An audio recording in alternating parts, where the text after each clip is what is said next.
Hey folks, Mike and McGee here. In my last bacon video, I promised you that we would do a side-by-side taste comparison between the bacon that hung in the smokehouse for months and months and the bacon that we smoked and put directly in the freezer.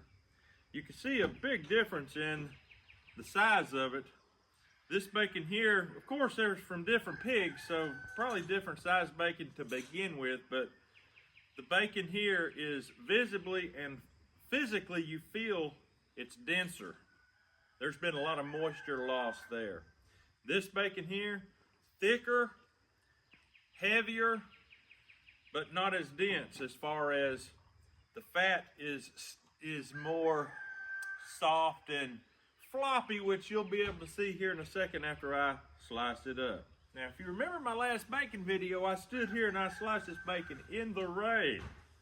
So this part here went back in the smokehouse with rainwater on it. That caused it to mold. So what do? A lot of people just fly crazy, throw up their hands, pitch it out the door, throw it away. Completely unnecessary, because all you got to do, this is fat. All you got to do is take hot water and wash it, and the outer layer of fat melts and comes off with the mold.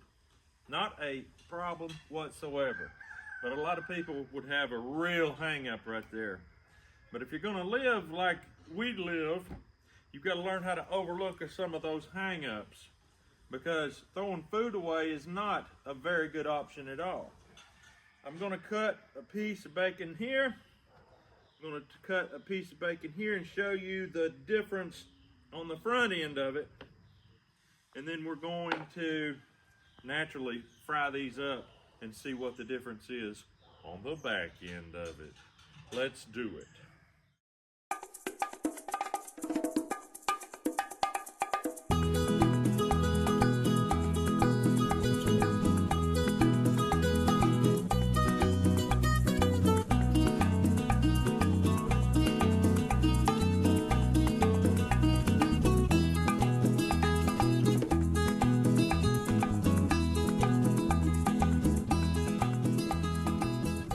There you have it. You can see the difference in the fat and in the meat between the long-term storage and the short-term storage in the freezer. You could say long-term storage in the freezer, long-term storage in the smokehouse.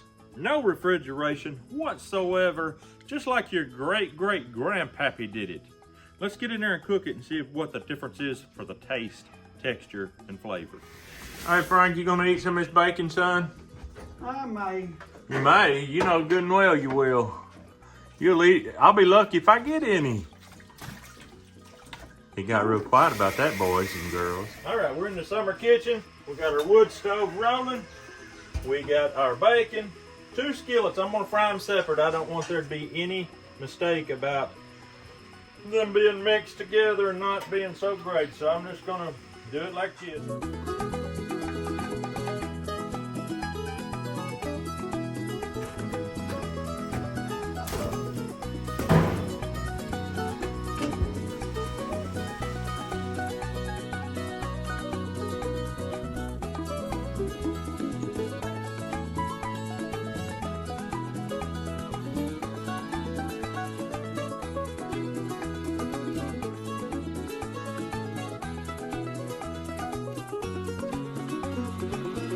One thing for sure you never want to do, and that is throw away your bacon grease. It is the absolute essential oil of the homestead. This Mangalitsa bacon makes so much grease that I literally never make lard. And we raise these lard pigs. I never have to make lard because of the bacon. It's unbelievable. I use the lard fat to make sausage, so I literally double up on my ability to use these pigs, because deer don't have no fat. A lot of times wild pigs don't have no fat. And when you go to make sausage, you have to have fat or your sausage is dry as a chip. And I think I've filled this up to the limit. So if you make bacon and you save your bacon grease, it saves you a lot of lard fat.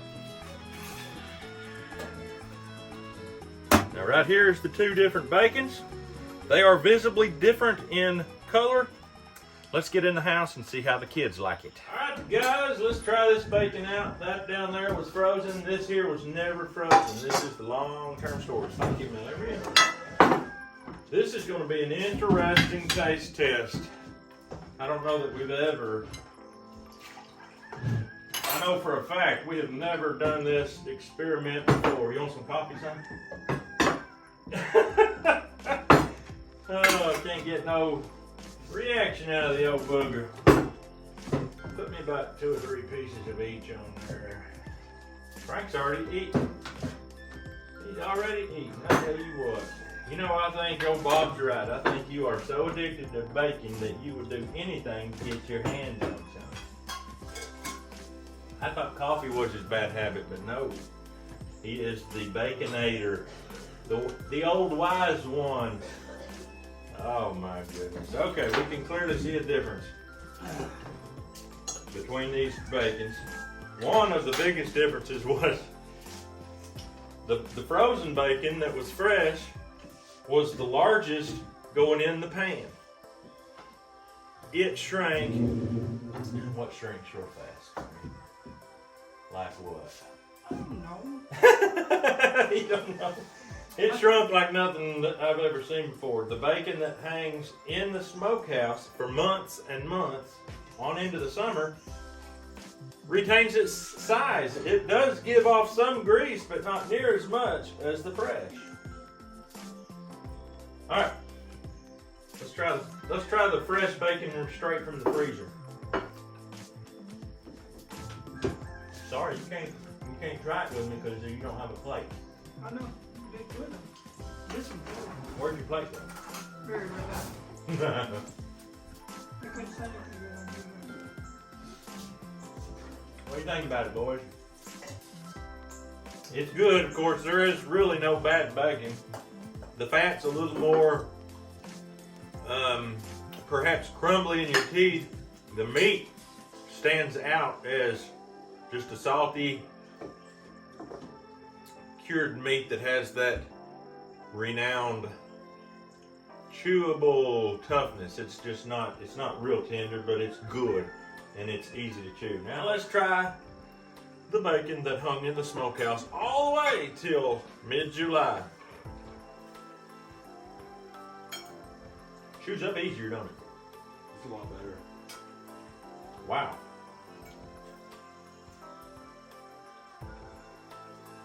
Wow. There's more bacon and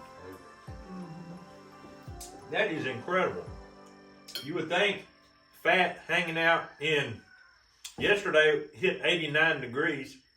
You'd think that'd have a rancid flavor? Nope. You don't get no more bacon, son? No, I don't. I don't. It don't go bad. Hanging outside, basically. Unbelievable. The flies don't mess with it because it's got the smoke.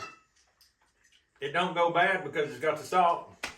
It's just, it's perfect. What are you laughing about, boy? He laughing. What are you laughing? The flies don't burn it. The only thing that bothers it's this guy right here, and I can't keep him out of it. I keep finding his little fingerprints in it. I mean, y'all seen on the last bacon video, I caught him in there red-handed in that smokehouse, and him trying to divert the conversation away from the fact he was in the smokehouse. He's like, oh, did you see this? Did you see that? Uh-huh. Look how red he is getting. Bob, I think we got his number. I think we've got his number. I think we don't. Look at him, he's going back for another piece. Going back for another piece. That's called nervous eating habits. Man, I gotta have me some milk. I'll give you some milk.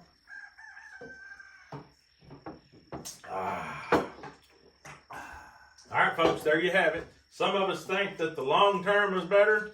Some think that maybe the frozen is better, but they're so close together. Did Mary try some? No. David, did you try some? What would your opinion be, Dave? They're close. They're close. They're close. Matt? They're close. Sir? Frank? I just tried that. It's good. You didn't try the other kind. I know you did. I seen you. No, I didn't. I seen you eat that kind down there. I done this. You done this. Yep. Caleb wasn't even here and he knows better than that, son. Folks, if you think Frank is oh, what would I say? If you think Frank may have a bacon addiction, just drop down there and give us a thumbs up. We need this to get out so that Frank might get some help.